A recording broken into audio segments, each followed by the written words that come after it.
Welcome back to the JCPod, partner with Stare Down Sports. Stare Down greatness. Won't lie to you, we might just hop right back into it today. We still have a good amount of free agency news to catch up on, and yeah, there's a good amount to talk about, so we might as well just hop in and not waste any more time. So the first thing we're going to talk about is the Maxx Crosby trade ended up falling through because the Ravens ended up pulling out. After the Ravens ended up pulling out, which I'm not going to lie to you, kind of slimy. I mean, I guess you can't totally blame them because technically they are allowed to do it. It is part of the rules. But still just kind of wild they actually did do it.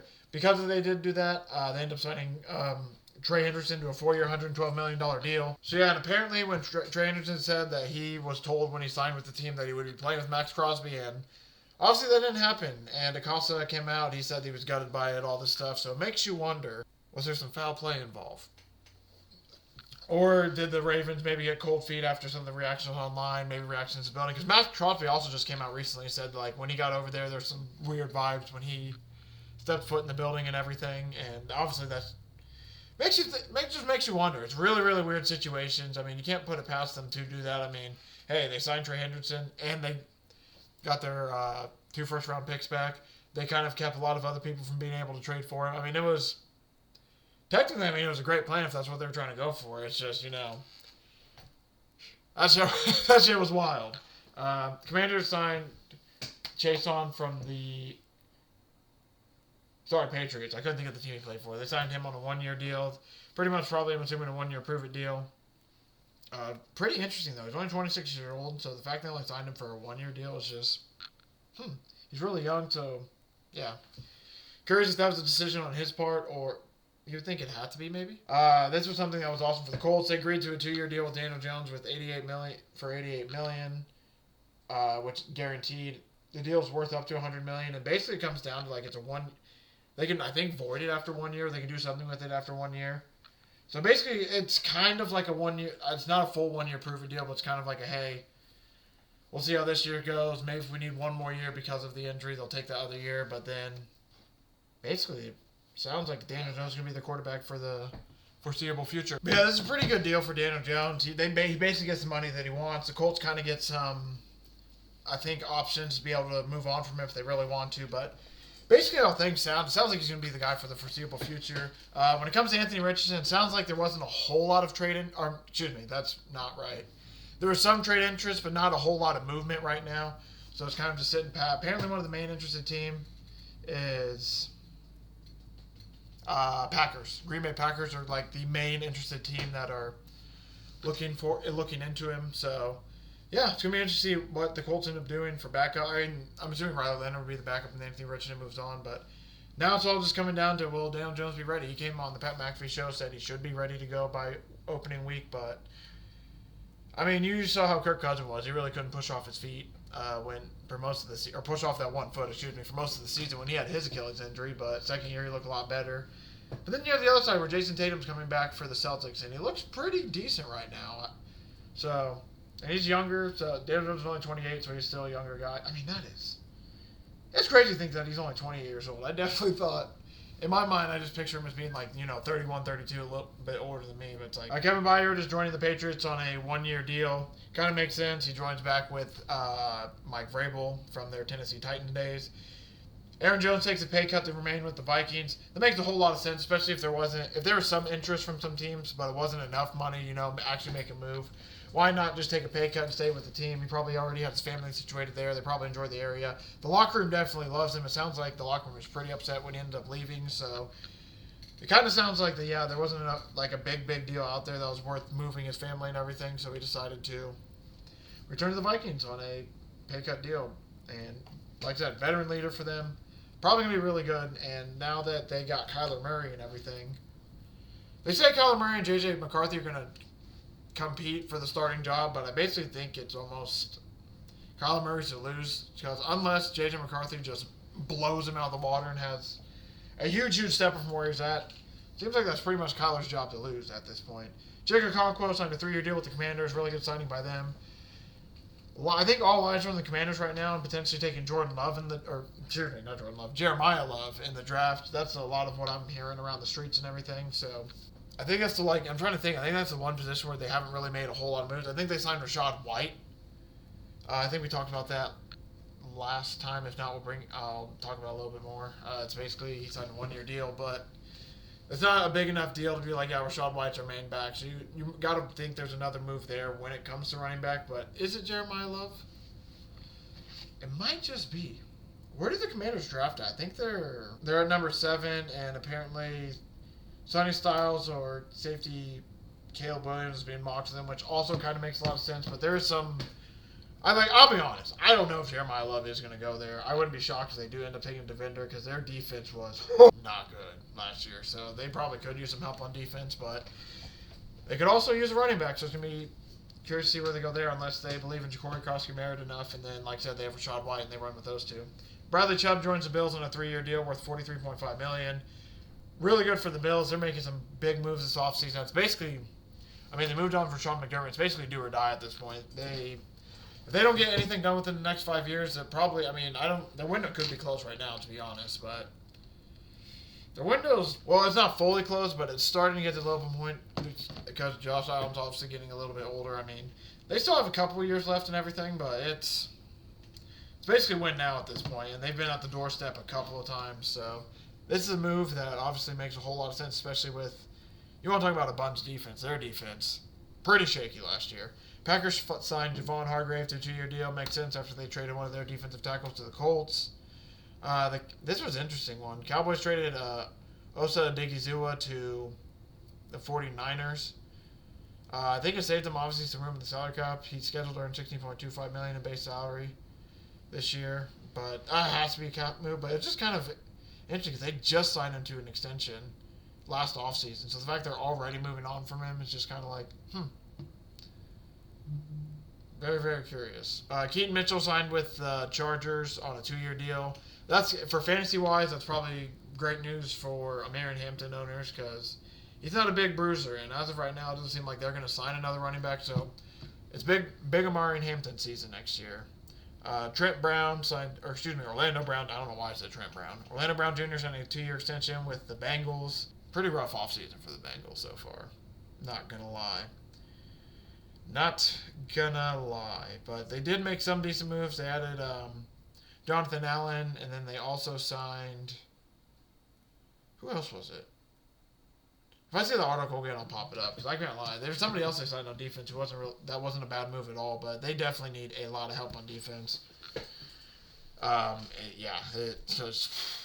defense has been bad for a while, and at a certain point, you want to talk about windows closing. With how bad Joe Burrow's getting hit and everything, he is on. I don't think he's going to be like Andrew Luck and end up retiring a little, or like super early like Luck did, but he definitely is going to retire earlier than he should if he keeps taking the hits he's taking. 49ers signed Trey Greenlaw because who was it that announced a retirement?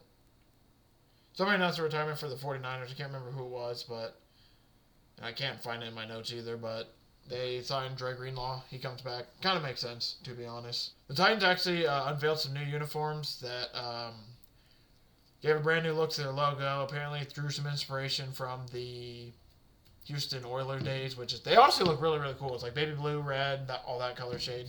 Pretty awesome, honestly, that they added it, even though I think technically it's the Houston Texans that are the ones who are the Oilers, but because of moving in. Yeah, you get it right.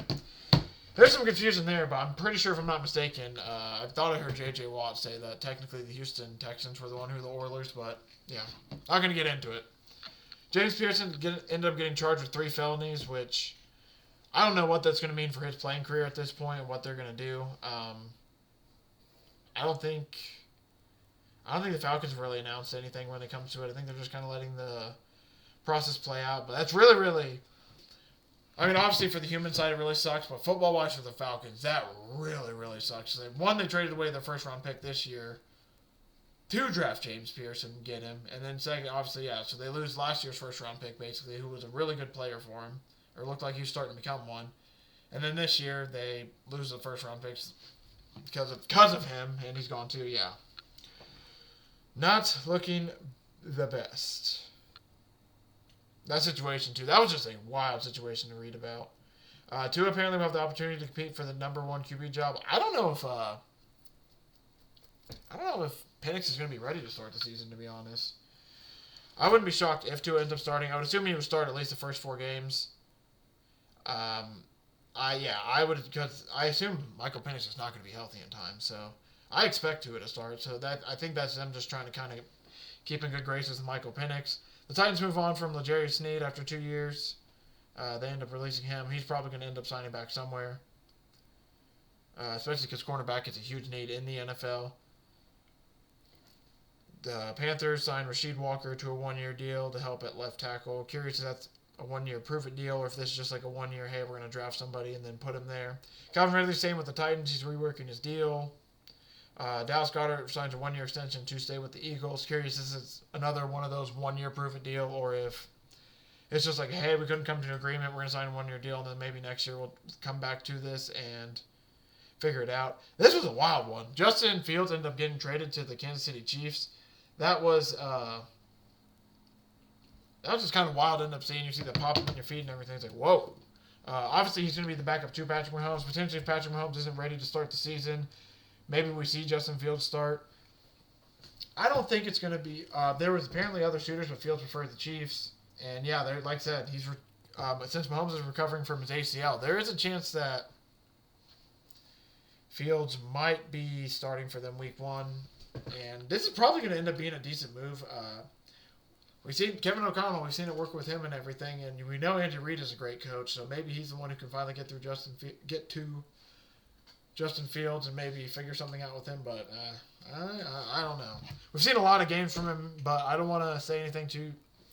I don't want to say anything too quick because we've seen how it's gone lately, especially with Sam Darnold. He just won the Super Bowl. But Darius Slay retires after 13 NFL seasons. Shout out to him on a pretty long career. Apparently, considered retirement last year after Buffalo claimed him off waivers. And then,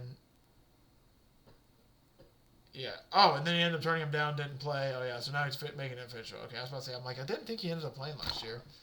Deshaun Wright, shout out to him. He tops the NFL's performance-based pay with $1.4 million as a bonus. The league announced Monday that it would pay out more than $542 million to players for their performance in 2025. And then through that program, and Wright was obviously the biggest one who got paid out from it. That's pretty interesting. I didn't know they actually did that, to be honest.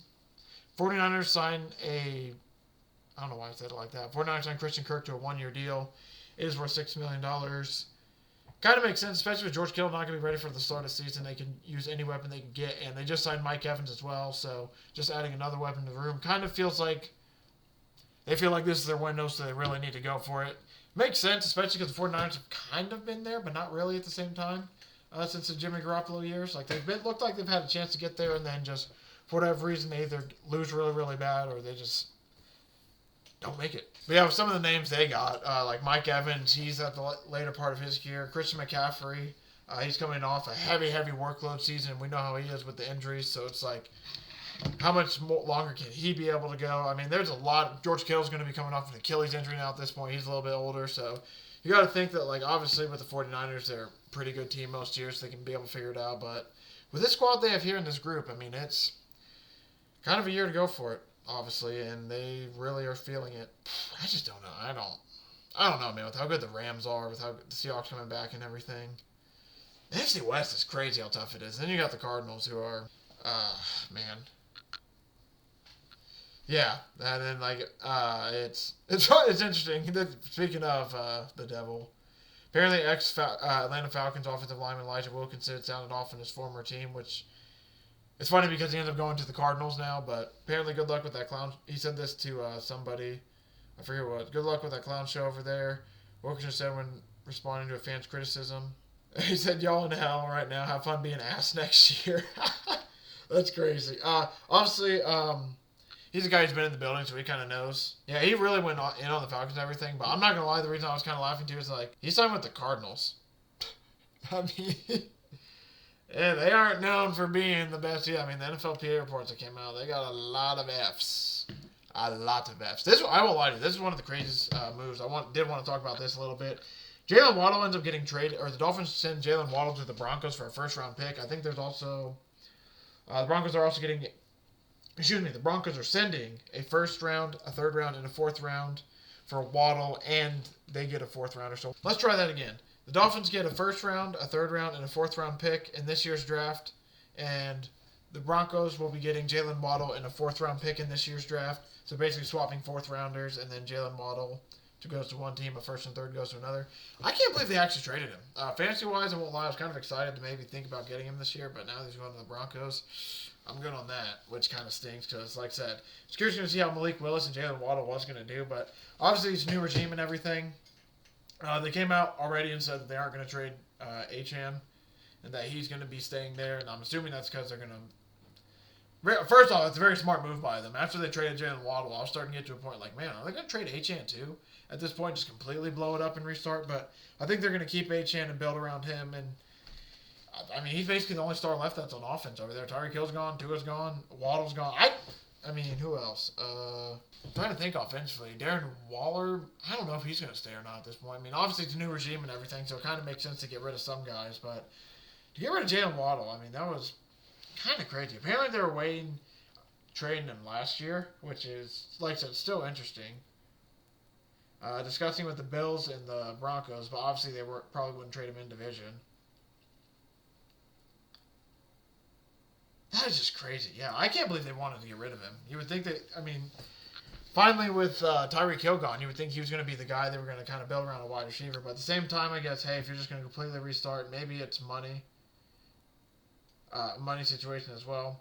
The Broncos will owe Waddle about $5 million of the $15.4 million guaranteed salary this year. And I'm assuming the Dolphins are playing the rest. But like I said, they're completely cleaning house at this point. So we'll just have to see. I don't want to judge it too much because I do think Jeff Hafley's a pretty decent coach from what he's proven. So I'll give him a chance. But that's just weird. Hollywood Brown is signing with the Eagles on a 1-year deal. It's worth up to $6.5 million. So it sounds like it'll be the 3 wide receiver, A.J. Brown and Devonta Smith. But I mean, A.J. Brown could potentially get traded, but I think that if anything's going to happen, it's going to be post-June 1st because of the money. I think the Eagles save a lot more money if they trade him post-June 1st. So we aren't going to see anything on the A.J. Brown move for a while, so there's no point in... Unless there's like something concrete that comes out, there's really no point in bringing it up because we got a couple months on that thing. We might as well put it in the crock pot, set it to 1, and just... We'll see you in a couple months. Houston Texans are signing Wyatt Teller to a 2-year, $60 million deal. Probably a really good deal by them. He was one of the better offensive linemen out there. Yeah, makes sense. He's one of the many Browns from their starting line that's just going to end up signing elsewhere because the Browns completely retooled their line. The Colts are trying out an ex-Notre Dame basketball player, which is going to be very, very fascinating. They also signed Cam Taylor-Britt, Jerry Tillery, and Jonathan Owens. So... A lot of defensive signings so far this year for the Colts, which God knows they need, man. Can't get that. I seriously can't get that 49ers game out of my head where the Colts just... I mean, Phillip Rivers damn near could have won that game for him, but they just couldn't get a goddamn stop. It was every... I mean, the 49ers did whatever the hell they want. Brock Purdy had a field day out there. Excuse me. J.C. Treader is going to be the new executive director for the NFLPA. This comes after the old president stepped down, I believe. He served from 2020 to 2024. I think this was after the old president stepped down after some stuff was going on, but that could have been the wrong position. I'm totally could be wrong about that. Shout out to him. And then, like I said, we'll talk about the HN part thing a little bit more. John Eric Sullivan said HN is a building block, but they got rid of Jaylen Waddle, Minkah Fitzpatrick, Tyreek Hill, Tua Tagovailoa, Bradley Chubb. I mean, HN is only 24. He's entering the final year of his rookie contract as well, so he's probably going to get franchised next year. Maybe this regime will sign him to a deal. There is a chance if they actually do view him as their cornerstone, then there is a chance they might be doing that. But I say, yeah, I'm not 100% too sure. I think that might do it today. I'm going to go check 2 or 3 more things on X just to see if we do have more news. I know the Panthers signed a running back. They signed A.J. Dillon. So it makes you wonder about the Jonathan Brooks situation, if he's not fully healthy or something. Or that's probably a move, like I said, that probably says something about Jonathan Brooks. But I don't know. Maybe they're just signing him just to have another running back because running backs do get injured a little bit. yeah, could be wrong about that one. And when it comes to the Maxx Crosby situation, it sounds like he is just going to be staying a Raider. It sounds like at this point that the Raiders are pretty much just set on keeping him, which with all the moves they made in the offseason, like that might be a pretty damn good team. It just comes down to like, can they protect Fernando Mendoza and what can he be in his rookie year? I don't know if they're going to make the playoffs or anything in their first year, but he might be able to win them a couple of games. The Panthers are signing DJ Wanham to a 1-year deal worth up to $6 million. Oh, excuse me. He is former Panther. He's signing with the Lions. Excuse me, I read that backwards. I was about to say former Lion, but no, excuse me, it's former Panther signing with the Lions. So David Njoku visited the Baltimore Ravens. So that's a team to keep an eye out for him at this point. And I do think at that point that is it on the news. Miami Dolphins dead money for this offseason, $175 million. I mean, that is a big bankroll. Saints signed Ty Chandler. Yeah, that's basically the end of its news. We might as well end it there. Thank you all for watching. Thank you for support. Really do appreciate it. I will be back in this feed next week. Like I said, March Madness is upon us. It's going to be awesome to watch some of these games this weekend and watch all these college kids try to live out their dream and everything. Should be fun. Games start from damn near from sun up to sundown. Very, very excited for that. Next week, we'll do a news show, and then I think I'm going to talk about the coaches on a hot seat. Like, I would probably say we all had, 10 coaches fired this year? So if I had to guess, we're probably going to have at least 5 to 6 potentially next year. We'll talk about some coaches and potentially GMs. I'm looking at you, Chris Ballard, on some hot seats. So that'll be Wednesday's episode most likely. So thank you all for watching. I'll see everyone back in this feed on Tuesday.